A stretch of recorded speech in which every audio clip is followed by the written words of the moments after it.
નમસ્કાર, રાજસ્થાની ખબરમાં આપણો ઘણો ઘણો સ્વાગત છે। मैं राजेंद्र शर्मा। आओ पहला देखा खास खबर। वित्त मंत्री निर्मला सीतारमण कौटिल्य इकोनॉमिक सम्मेलन कर्या उद्घाटन। कया प्रधानमंत्री भारत भविष्य खातर विकसित और आत्मनिर्भर भारत 2 ट्रेक कर्या निर्धारित।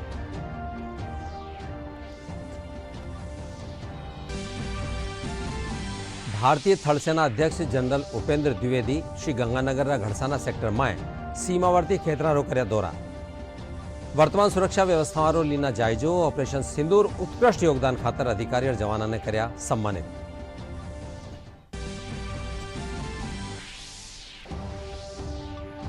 अक्टूबर 2014 में शुरू हुई मन की बात कार्यक्रम ने पूरा हुआ 11 बरस।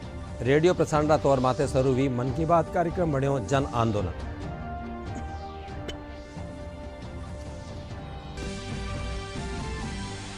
डीडवाना कुचामन जसवंतगढ़ में काला हिरणारो नयो बसेरो। 450 हेक्टेयर क्षेत्र में मिनी अभयारण्य विकसित कर राख्यो जा रही है। 22 हिरणा ने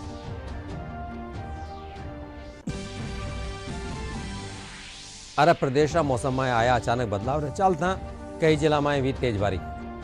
जयपुर में देर रात तक कई इलाका में भरियो पानी।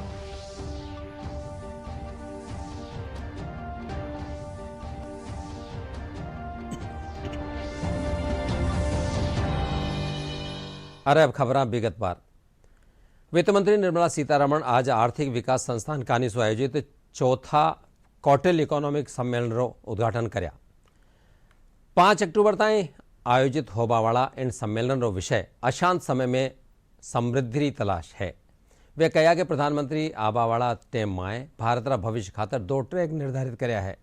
पहलो 2047 तक भारत ने विकसित बनावो और दूसरो आत्मनिर्भर बनानो है। Honorable Prime Minister has actually set the 2 track in motion, one being reaching by 2047 a position where you're able to say that you're a developed country, Vikasit Bharat.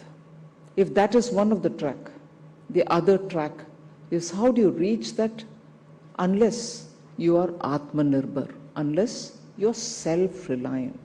Global order are shifting beneath our feet.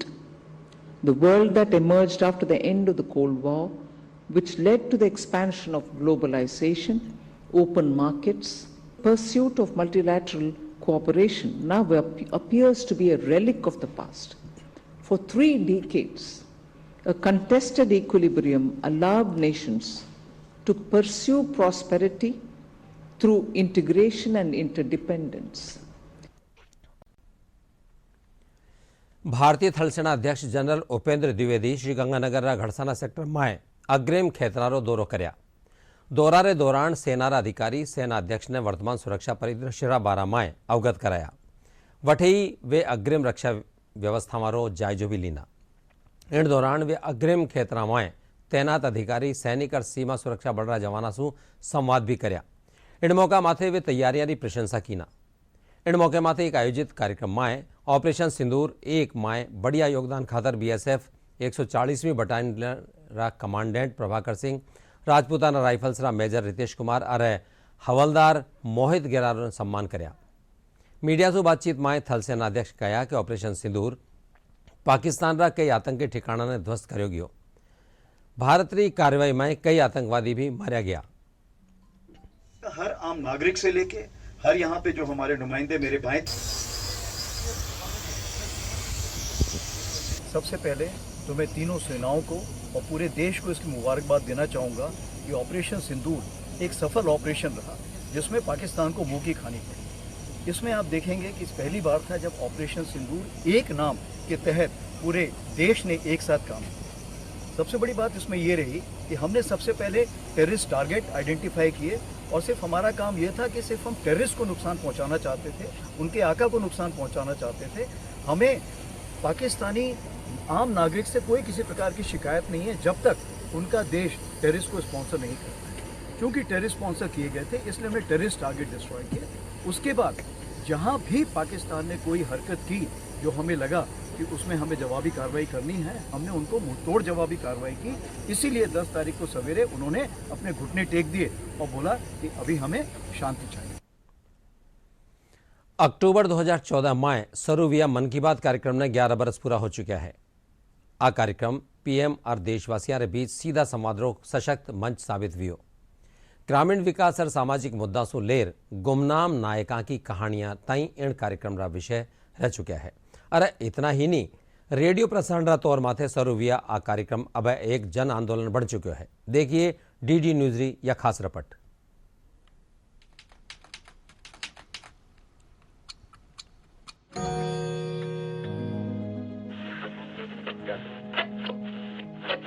मेरे प्यारे देशवासियों, नमस्कार।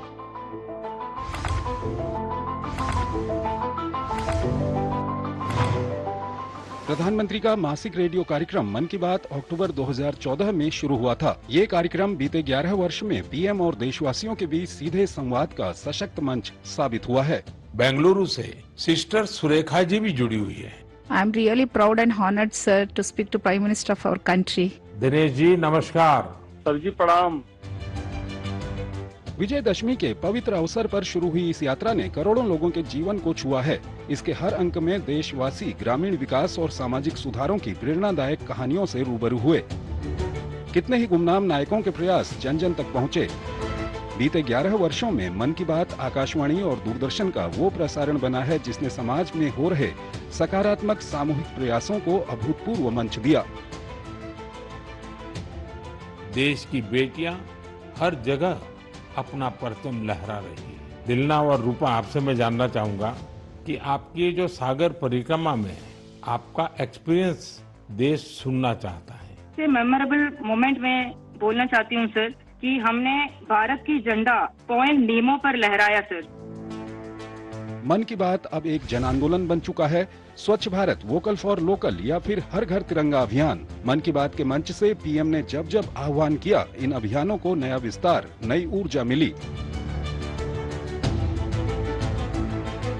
मेरे लिए मन की बात ये एक कार्यक्रम नहीं है, मेरे लिए एक आस्था, पूजा, व्रत है। मन की बात ने भारत की सांस्कृतिक शक्ति के प्रभाव को बार बार रेखांकित किया है। पीएम के इस कार्यक्रम ने समृद्ध भारतीय विरासत की वैश्विक गूंज को शानदार ढंग से सामने रखा है। आप दुनिया के किसी भी कोने में चले जाएं, वहां आपको भारतीय संस्कृति का प्रभाव देखने को जरूर मिलेगा।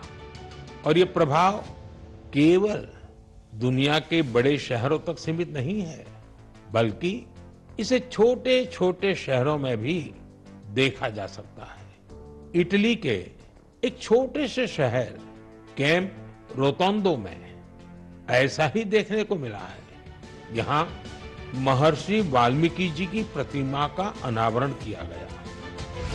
मन की बात ने दिखाया है कि देश के लिए किए जा रहे छोटे छोटे लेकिन महत्वपूर्ण प्रयास जब मिल जाते हैं तो बदलाव की बड़ी तस्वीर बनती है।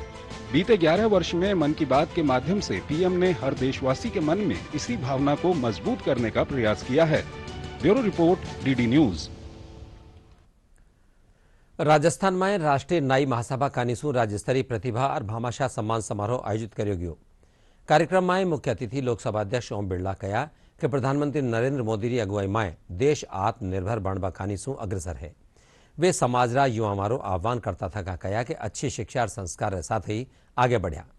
कार्यक्रम में भाजपा प्रदेश अध्यक्ष मदन राठौड़, विधायक बाल मुकुंद आचार्य, जयपुर ग्रामीण सांसद राव राजेंद्र सिंह, जगतगुरु शंकराचार्य, प्रज्ञानंद जी सरस्वती, चंपालाल महाराज और अशोक सरना भी भाग लीना।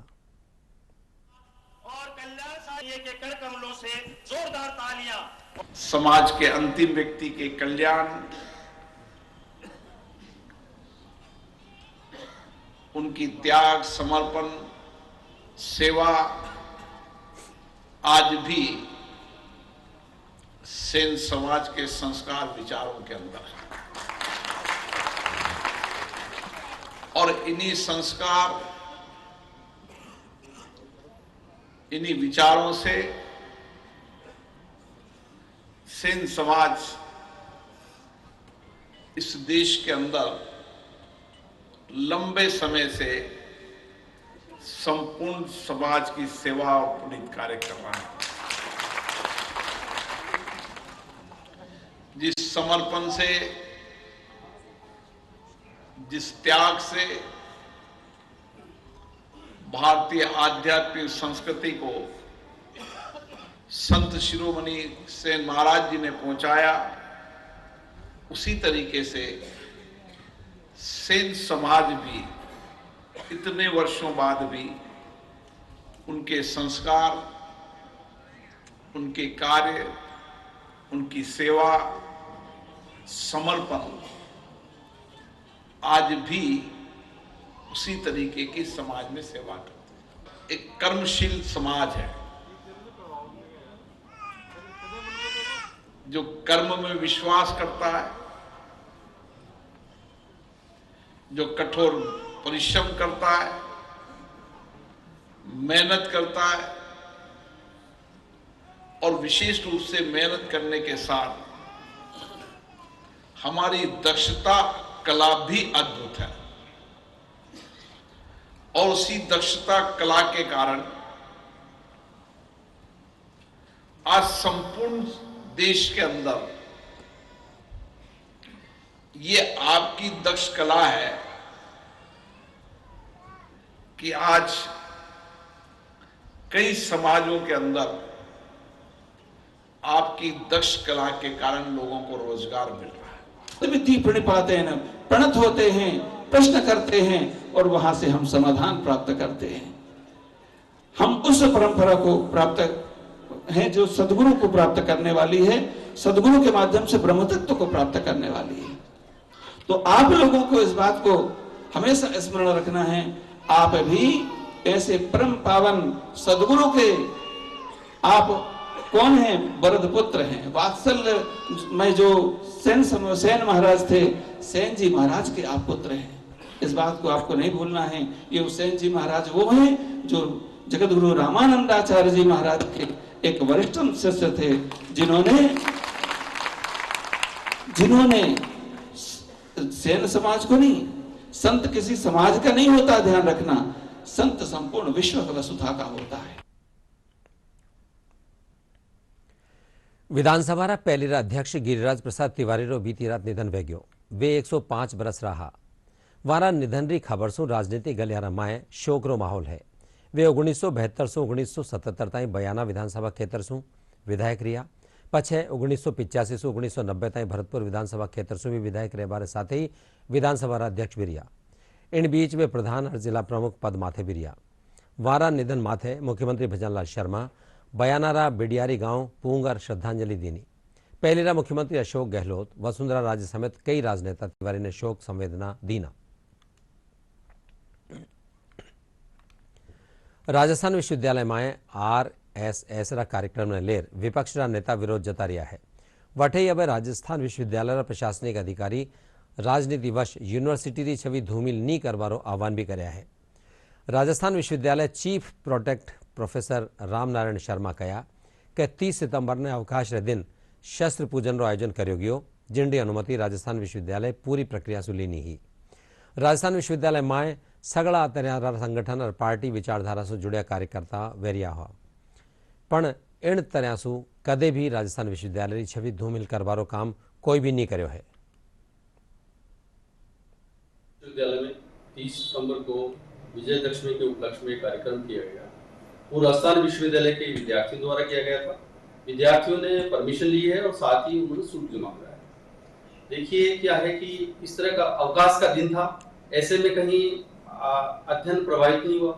लेकिन साथ ही आप ये देखिए कि उदयपुर यूनिवर्सिटी में 27 सितंबर को स्वयं पूर्व मुख्यमंत्री अशोक गहलोत जी वहां एक कार्यक्रम में संबोधित कर रहे थे जो राजीव गांधी अध्ययन केंद्र था।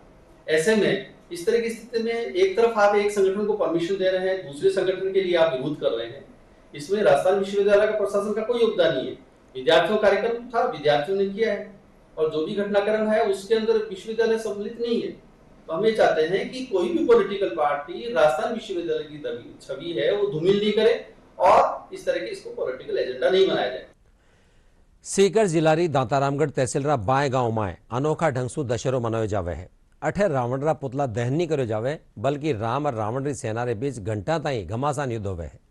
आखिर में भगवान राम कानी सु दशानन रावण रो अंत करवारे पछे शानदार आतिशबाजी रे साथ विजय जुलूस काढ़ो जावे है। यह परंपरा लाडला 172 वर्षा से लगातार चली आ रही है। रावण वध रे पीछे अठेरा लक्ष्मीनाथ मंदिर काने पूरी रात नरसिंह लीला में भगवान रा 24 अवतारी झांकियां दिखाई जावे। इन आयोजन में कलाकार, बच्चा और बुजुर्ग शामिल हो गए।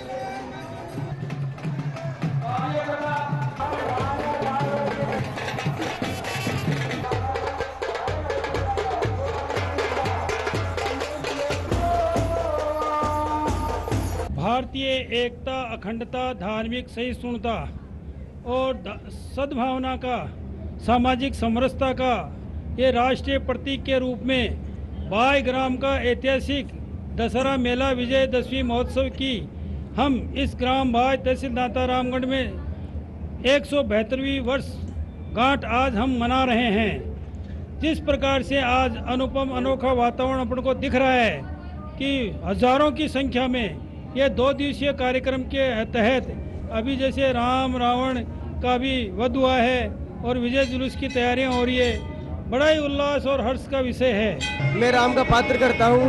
पहले मेरे पिताजी श्री कृष्ण गोपाल शर्मा करते थे, फिर उनके पिताजी जगदीश प्रसाद शर्मा करते हैं, फिर अब मैं राम का किरदार निभा रहा हूँ और मुझे बहुत अच्छा लगता है कि मैं राम का पात्र निभा रहा हूँ। पिछले 22 सालों से मैं ये काम कर रहा हूँ। बहुत ही आनंद आता है भगवान की लीला में भाग लेकर के। जैसा कि आपको पता है कि असत्य पर सत्य की जीत के रूप में, बुराई पर अच्छाई की जीत के रूप में ये विजयदशमी महोत्सव मनाया जाता है। और सबसे बड़ी बात यह है कि इस गांव बाई का ये अनूठा दशहरा काफ़ी वर्षों पहले से मनाया जा रहा है। हमारे पूर्वज भी इस परंपरा को आगे बढ़ाते रहे हैं। डीडी राजस्थान न्यूज रा लोकप्रिय podcast show beyond the headlines में आज रात 9 बजे दिखाई जावेली भारतीय पैरालंपिक पद्मश्री अवनी लेखरा से खास बातचीत।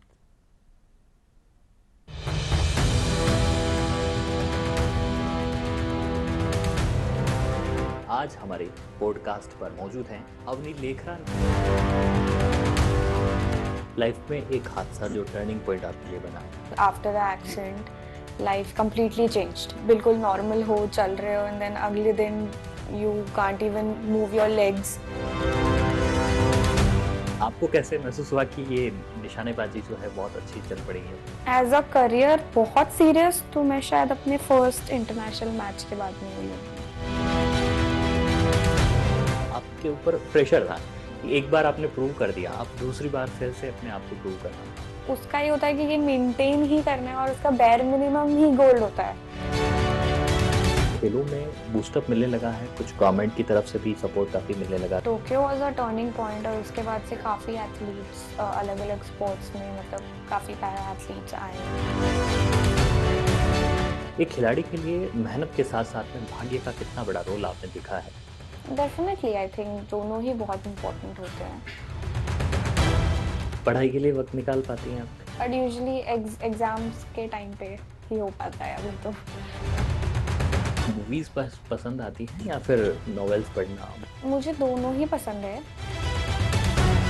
दिव्यांग खिलाड़ी हैं या दिव्यांग जन हैं, उनके लिए, महिलाओं के लिए, छात्राओं के लिए आपकी अपील क्या होगी? Don't let someone else define what you can or what you can't do।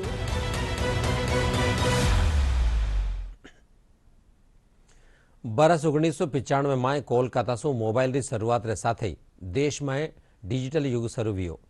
आज मोबाइल 140 करोड़ देशवासियों ने जोड़ बारे साथ ही वारा सपना ने भी नई दिशा देनी है। हाल ही में 85% घरों में एक स्मार्टफोन मौजूद है। आज स्मार्टफोन एक बैंक, क्लासरूम और टेलीविजन बना चुक्यो है। मोबाइल से विकास के साथ ही रोजगार का मौका भी बढ़िया है। पेश है एक रिपोर्ट। यह कहानी 31 जुलाई 1995 से शुरू होती है, जब भारत ने पहली बार मोबाइल फोन की रिंगटोन सुनी थी। उस दिन कोलकाता से केंद्रीय संचार मंत्री सुखराम ने पश्चिम बंगाल के तत्कालीन मुख्यमंत्री ज्योति बसु को कॉल किया और दोनों के बीच हुई वह छोटी सी बातचीत भारत में डिजिटल युग की भोर बन गई। यही वह क्षण था जिसने संचार क्रांति की नींव रखी और आने वाले समय में 140 करोड़ भारतीयों को न केवल एक दूसरे से जोड़ा बल्कि उनके सपनों को भी आकार देने की ताकत दी। आज भारत के लगभग 85.5% घरों में कम से कम एक स्मार्टफोन मौजूद है। मोबाइल फोन अब सिर्फ संचार का साधन नहीं रहा, बल्कि यह एक बैंक, एक क्लासरूम और एक टेलीविजन सब कुछ बन चुका है। ग्रामीण इलाकों में किसानों के लिए यह एक अहम उपकरण साबित हो रहा है। मोबाइल के जरिए वे डिजिटल फसल सर्वेक्षण में भाग लेते हैं। एम किसान पोर्टल और national paste surveillance system app से जुड़कर फसलों के बाजार मूल्य, मौसम की ताजा जानकारी और विशेषज्ञ परामर्श तक आसानी से पहुंच बना रहे हैं। जनवरी से मार्च 2025 के बीच कराए गए एक विस्तृत मॉड्यूलर सर्वेक्षण के अनुसार 15 से 29 वर्ष आयु वर्ग के 96.8% ग्रामीण युवा मोबाइल फोन का उपयोग कॉल करने और इंटरनेट के लिए कर रहे थे, जबकि शहरों में यह आंकड़ा और भी अधिक यानी 97.6% था। पिछले एक दशक में भारत की मोबाइल मैन्युफैक्चरिंग इकाइयों ने करीब 12 लाख लोगों को रोजगार दिया है, जिसने देश की सामाजिक आर्थिक संरचना को मजबूती देने में महत्वपूर्ण भूमिका निभाई है। भारत का स्मार्टफोन बाजार तेजी से उभर रहा है। उपभोक्ताओं की रुचि अब 5G और प्रीमियम फीचर्स वाले स्मार्टफोन की ओर बढ़ती जा रही है। एक बाजार शोध के अनुसार पिछले वर्ष कुल मोबाइल शिपमेंट में से 82% हिस्सेदारी 5G स्मार्टफोन्स की थी, जो साल दर साल 49% की बढ़ोतरी दर्शाती है। वहीं 10 से 13 हजार रुपए वाले किफायती लेकिन दमदार स्मार्टफोन्स की मांग तेजी से बढ़ी है, जबकि 25,000 रुपए से अधिक कीमत वाले प्रीमियम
बनकर उभर रहा है।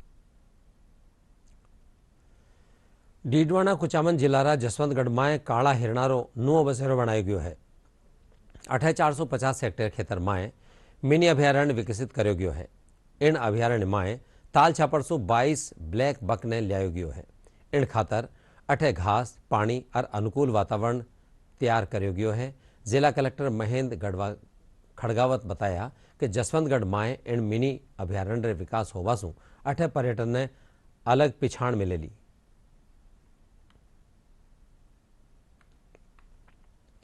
देश में आत्मनिर्भरतारी भावना ने सशक्त करवावाड़ी खादी अरे ग्रामोद्योग खेतर ने लाडला 11 वर्षा में नई ऊंचाइयां ने छुयो है। जयपुर खादी ग्रामोद्योग भवन में भी खादी खरीदवा वाला ग्राहकारी भीड़ देखने मिल रही है। खादी ग्रामोद्योग संघ सचिव अनिल कुमार शर्मा बतायो कि हर आदमी ने खादी खरीदनी चाहिए। वे कहा कि स्वदेशी अपनावासू लोकल फॉर वोकल ने बढ़ावो मिलेला।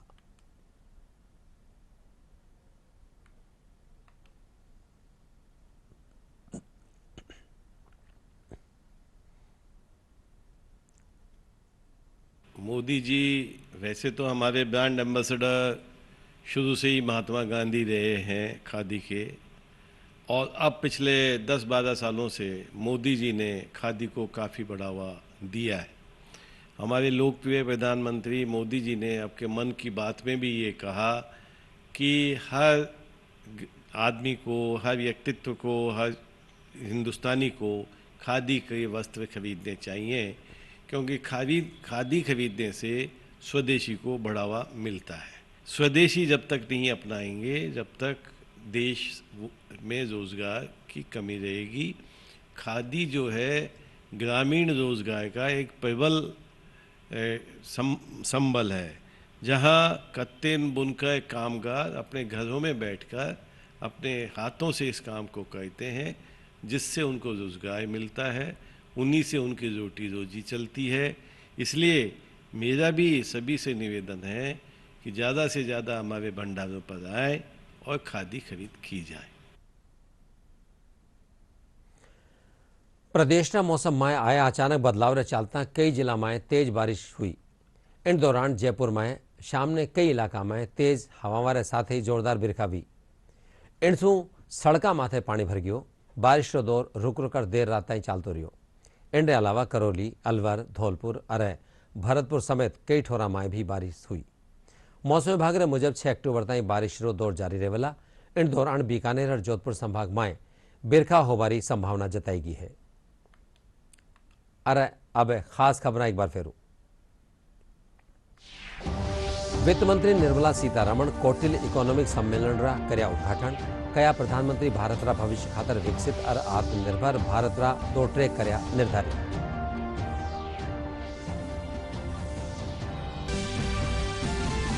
भारतीय थल सेना अध्यक्ष जनरल उपेंद्र द्विवेदी श्री गंगानगर रा घड़साना सेक्टर में सीमावर्ती खेतरारो कर्या दौरा। वर्तमान सुरक्षा व्यवस्थाओं लीना जायजा। ऑपरेशन सिंदूर उत्कृष्ट योगदान खातर अधिकारी और जवाना ने कर्या सम्मानित। अक्टूबर 2014 में शुरू हुई मन की बात कार्यक्रम ने पूरा हुआ 11 बरस। रेडियो प्रसारण का तौर माथे शुरू हुई मन की बात कार्यक्रम बनो जन आंदोलन।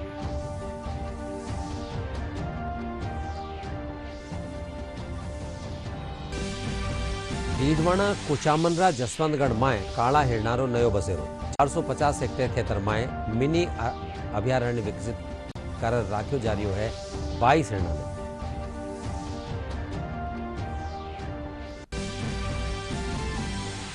अरे प्रदेश रा मौसम में आया अचानक बदलाव रे चलता कई जिला में भी तेज बिरखा। जयपुर में देर रात तक कई इलाका में भरियो पानी।